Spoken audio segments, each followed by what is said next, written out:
اینا برادر اینه پشتی خونه ای طرف. این راهی главной, راهی کلانش. این دروازه. این خانه را میداریم. مقصد. این کورسی دیتاژش. کورسی دیتاژه. اینجا اولورا.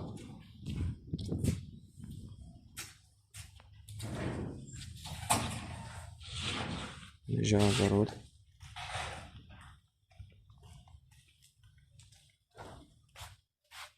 اینجا اگرودش.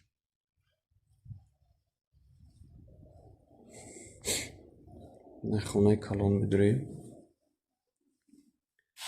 همین روستاکیش همون. این طرفش خونه. این طرفش کухні. اینجا باید دیگه خونه. شکاتور монтаж همش کردگی تیار. اینا لیسینسا. айдурун. میبروی دیگه میتاش.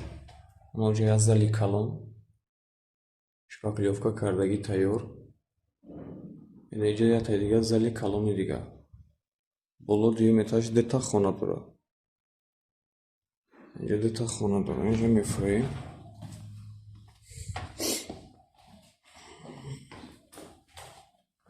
میفروی اینا. حولی اینا همین خدش.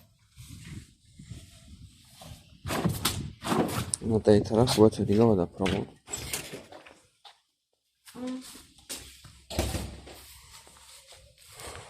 اینا اگروتش.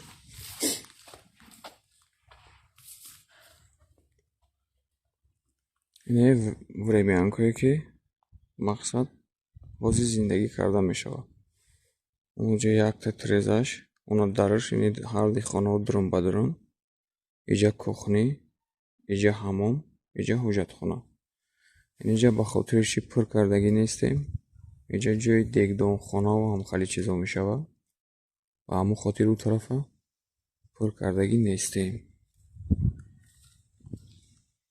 خانه در ناحیه رودکی در کوچه استقلال 4 پاوروت لنینگراد قرار داره. نرخ خانه 500,000 با معامله میکنیم.